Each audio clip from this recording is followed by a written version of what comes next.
A few years ago, there was a very significant pastors' meeting in Boston, Massachusetts.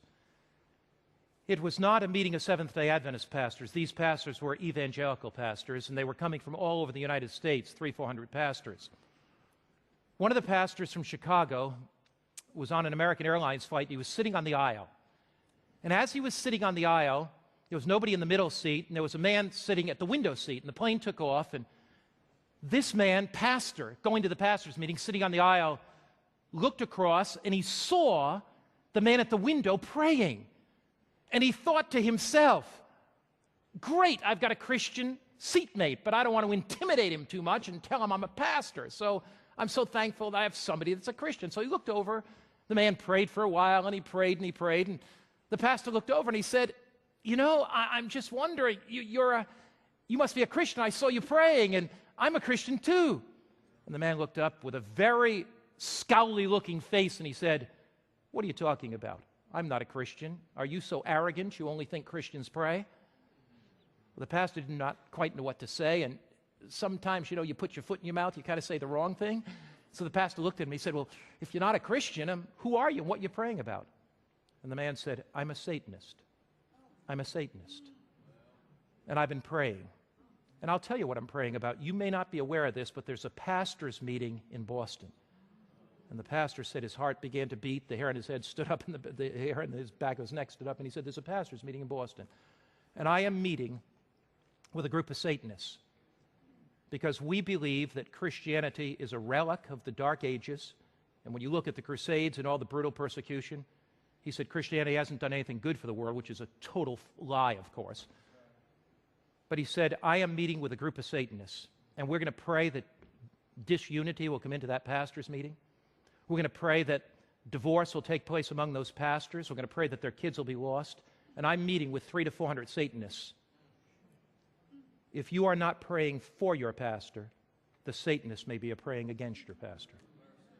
If you're not praying for your city, the Satanists may be praying against it. I was going to Melbourne, Australia to hold an evangelistic meeting. I met with a group of Adventist pastors, and I told them this story. At the end of my series on prayer, in which I urged Adventists to be praying and seeking God, at the end of that, the coordinator of my evangelistic meetings, an Adventist pastor, stood up and he said, I have to speak to all these pastors. He said, my wife was on a train the other day here in Melbourne, Australia. It was noon. She looked, saw somebody praying. And she said, oh, you must be a Christian. She said, the lady looked up and said, I'm not a Christian at all. At 12 o'clock, every day in Melbourne, the Satanists covenant to meet together to pray that Satan will have victory in this city.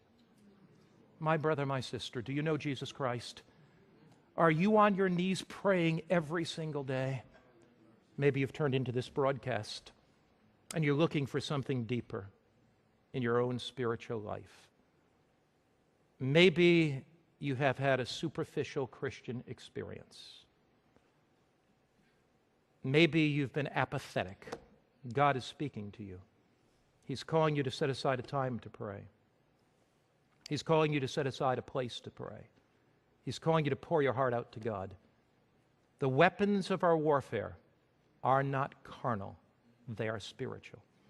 There is a battle between Christ and Satan, a battle between good and evil.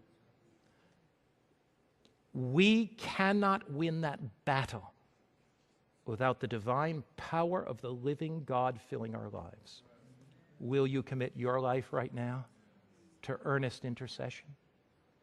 Will you say, Jesus, I don't want the superficial. I don't want an external Christian experience. I want something deep. And each day I'll meet you at the time of prayer. Each day I'll meet you at the place of prayer. Will you bow your heads with me just now?